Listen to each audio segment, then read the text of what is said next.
ये वाले वीडियो के अंदर हम ड्रग एक्टिंग ऑन द आई के सेकंड पार्ट यानी कि मियोटिक्स को अच्छे तरीके से देखने वाले हैं, जो कि second year D pharmacy students के लिए काफी ज्यादा इंपॉर्टेंट टॉपिक है। सबसे पहले हम डेफिनेशन ऑफ मियोटिक्स के बारे में देख लेते हैं। The drugs which produce constriction of pupil are called as miotics. For example acetylcholine, pilocarpine, carbachol and physostigmine. ऐसे ड्रग्स जो हमारे प्यूपिल के साइज को छोटा कर देते हैं, प्यूपिल के अंदर कंस्ट्रिक्शन प्रोड्यूस करते हैं, ऐसे ही ड्रग को हम बोलते हैं मियोटिक्स। और इसके एग्जांपल्स होते हैं acetylcholine, pilocarpine, carbachol and physostigmine. जैसा कि हमने इस वाले वीडियो लेक्चर में देखा था कि हमारे आइरिस के अंदर एक मसल होता है जिसको हम बोलते हैं स्पिंक्चर प्यूपिले मसल, और इस स्पिंक्चर प्यूपिले मसल को सर्कुलर मसल भी बोला जाता है। मियोटिक्स क्या करते हैं, इसी स्पिंक्चर प्यूपिले मसल को स्टिमुलेट करते हैं, जिसकी वजह से हमारे प्यूपिल का जो साइज है वो छोटा हो जाता है, प्यूपिल कंस्ट्रिक्ट हो जाता है, प्यूपिल के अंदर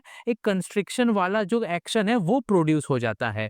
होप आपको ये जो डेफिनेशन है वो अच्छे तरीके से समझ गया होगा। नेक्स्ट हम देख लेते हैं क्लासिफिकेशन ऑफ मियोटिक्स, यानी कि मियोटिक्स के अंदर कौन कौन से ड्रग्स आते हैं, कितने टाइप्स के होते हैं, उसके बारे में हम देख लेते हैं। अगर हम बात करें मियोटिक्स के क्लासिफिकेशन की, so based on the mechanism of action miotics दो मेन पार्ट में क्लासिफाई हुआ है।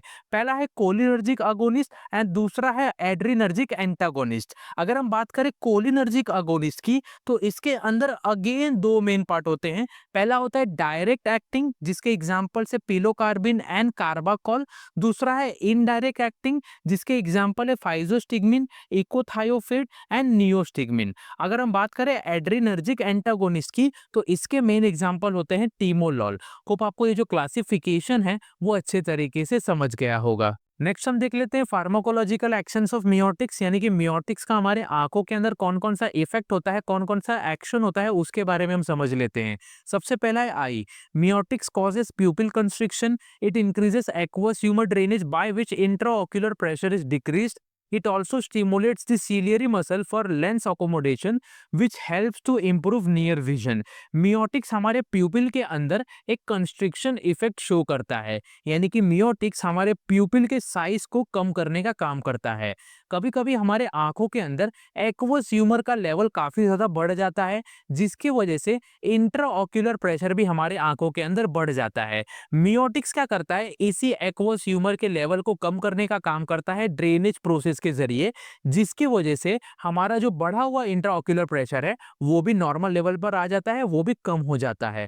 मियोटिक्स हमारे आंखों के अंदर सीलियरी मसल को भी स्टिमुलेट करने का काम करता है, जिसकी वजह से हमारा जो लेंस है वो और अच्छे तरीके से काम करता है, और हमें कोई भी ऑब्जेक्ट, कोई भी चीज और अच्छे तरीके से दिखाई देता है।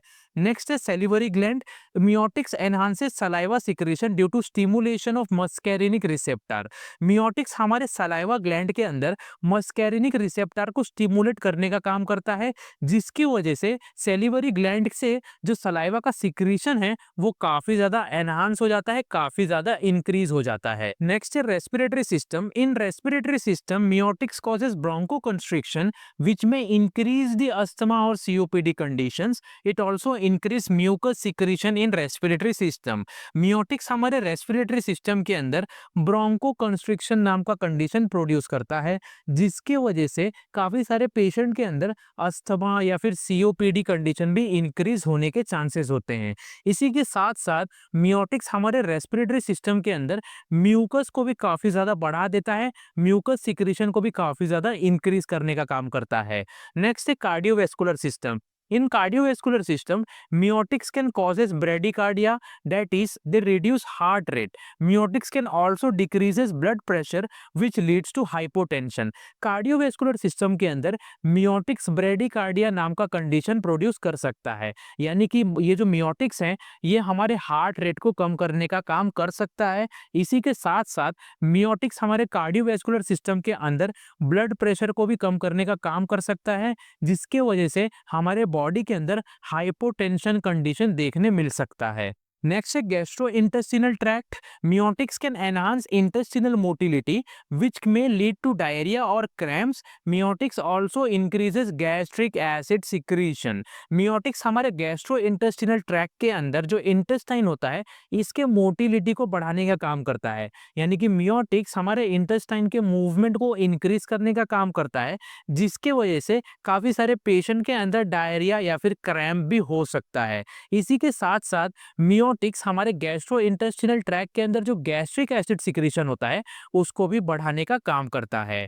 नेक्स्ट है central nervous system. If miotics crosses blood brain barrier then it may cause restlessness, tremors और सीजर्स। अगर मियोटिक्स हमारे ब्लड ब्रेन बैरियर को क्रॉस करके ब्रेन के अंदर चले जाता है तो ऐसे कंडीशन में एक ह्यूमन बॉडी के अंदर रेस्टलेसनेस, ट्रेमर्स या फिर सीजर्स हमें दिखाई दे सकते हैं। सो ये तो था फार्माकोलॉजिकल एक्शंस ऑफ मियोटिक्स। होप आपको अच्छे तरीके से समझ गया होगा।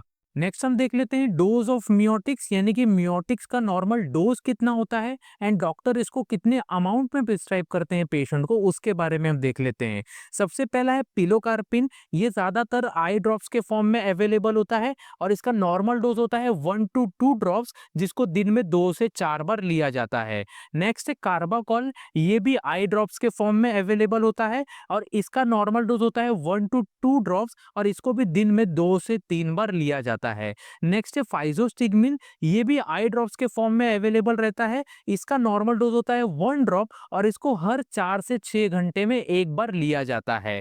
नेक्स्ट है इकोथायोफेट आयोडेट। इसका नॉर्मल डोज होता है 1 ड्रॉप और इसको डेली एक बार लिया जाता है। सो ये तो था डोज ऑफ मियोटिक्स। होप आपको अच्छे तरीके से समझ गया होगा। नेक्स्ट हम देख लेते हैं इंडिकेशंस ऑफ मियोटिक्स, यानी कि मियोटिक्स का यूजेस क्या क्या है, इसको कौन कौन से डिजीज में, कौन कौन से बीमारियों के अंदर इस्तेमाल किया जाता है, उसके बारे में हम देख लेते हैं। It is used in the treatment of glaucoma. Miotics का यूज ग्लाउकोमा डिजीज को ठीक करने के लिए किया जाता है। काफी सारे पेशेंट ऐसे होते हैं जिनके आंखों के अंदर ग्लाउकोमा नाम का डिजीज हो जाता है। इसी डिजीज को ठीक करने के लिए मियोटिक्स का यूज किया जाता है। It is used to reduce the increased intraocular pressure in the eyes. काफी सारे पेशेंट ऐसे होते हैं जिनके आंखों के अंदर इंट्राऑक्यूलर प्रेशर काफी ज्यादा बढ़ जाता है। इसी बढ़े हुए इंट्राऑक्यूलर प्रेशर को कम करने का काम मियोटिक्स करता है। It is used to reverse the effect of mydriasis. काफी सारे पेशेंट ऐसे होते हैं जिनके आंखों के अंदर मिड्रियासिस इफेक्ट हो जाता है, यानी कि पेशेंट का जो प्यूपिल का साइज है वो काफी ज्यादा बड़ा हो जाता है। इसी बड़े हुए साइज को कम करने का काम मियोटिक्स का होता है, यानी कि मियोटिक्स का यूज मिड्रियासिस के इफेक्ट को रिवर्स करने के लिए काम आता है। It is used in the prevention of posterior synechiae. Posterior synechiae को प्रिवेंट करने के लिए मियोटिक्स का यूज किया जाता है। अब ये पोस्टीरियर सिनिकी का मतलब क्या होता है, इसके बारे में हम समझ लेते हैं। पोस्टीरियर सिनिकी एक टाइप का डिजीज है, एक टाइप का कंडीशन होता है जो हमारे आंखों के अंदर पाया जाता है। जब हमारे आंखों के अंदर जो आयरिस है, ये आयरिस अगर हमारे लेंस के ऊपर जाके चिपक जाता है पूरी तरह से, इसी कंडीशन को हम बोलते हैं posterior synechiae. It is also used after eye surgeries. जो मियोटिक्स है इसका यूज आई सर्जरी के बाद भी किया जाता है पेशेंट के अंदर। It is also used for diagnostic purpose. ये जो मियोटिक्स है इसका यूज डायग्नोस्टिक पर्पस के लिए भी किया जाता है, यानी कि अगर डॉक्टर को ये पता लगाना हो कि पेशेंट के आइरिस मसल अच्छे तरीके से काम कर रहे हैं या नहीं, तो डॉक्टर मियोटिक्स के जरिए अच्छे तरीके से पता लगा सकते हैं। सो ये तो था इंडिकेशंस ऑफ मियोटिक्स। होप आपको अच्छे तरीके से समझ गया होगा। नेक्स्ट हम देख लेते हैं कॉन्ट्रा इंडिकेशंस ऑफ मियोटिक्स, यानी कि कौन कौन से ऐसे डिजीज होते हैं, कौन कौन से ऐसे कंडीशंस होते हैं जिस टाइम पर मियोटिक्स को अवॉइड करना चाहिए। सबसे पहला है आयरिटिस और यूआइटिस। अगर किसी पेशेंट को आयरिटिस या फिर यूआइटिस डिजीज है तो ऐसे कंडीशन में पेशेंट को मियोटिक्स लेना अवॉइड करना चाहिए। अगर किसी पेशेंट का रेटिना डिटैच हो चुका है, यानी कि अगर किसी पेशेंट को रेटिनल डिटैचमेंट वाली कंडीशन है, तो ऐसे कंडीशन में भी पेशेंट को मियोटिक्स लेना अवॉइड करना चाहिए।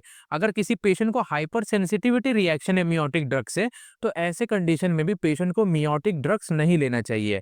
अगर किसी पेशेंट को मायोपिया है या फिर पेशेंट का जो कॉर्निया है उसके अंदर किसी टाइप का डैमेज या इंजरी है, तो ऐसे कंडीशन में भी मियोटिक्स पेशेंट को नहीं लेना चाहिए। अगर किसी पेशेंट को अस्थमा है या फिर किसी पेशेंट पेशेंट को रेस्पिरेटरी डिजीज है क्रोनिक, तो ऐसे कंडीशन में भी पेशेंट को कभी भी मियोटिक ड्रग्स नहीं लेने चाहिए। सो ये तो था कॉन्ट्रा इंडिकेशंस ऑफ मियोटिक्स, होप आपको अच्छे तरीके से समझ गया होगा। सो ये तो था मियोटिक्स, होप आपको अच्छे तरीके से ये पूरा का पूरा टॉपिक समझ गया होगा। नेक्स्ट वीडियो लेक्चर के अंदर हम मिड्रियाटिक्स को अच्छे तरीके से देखने वाले हैं।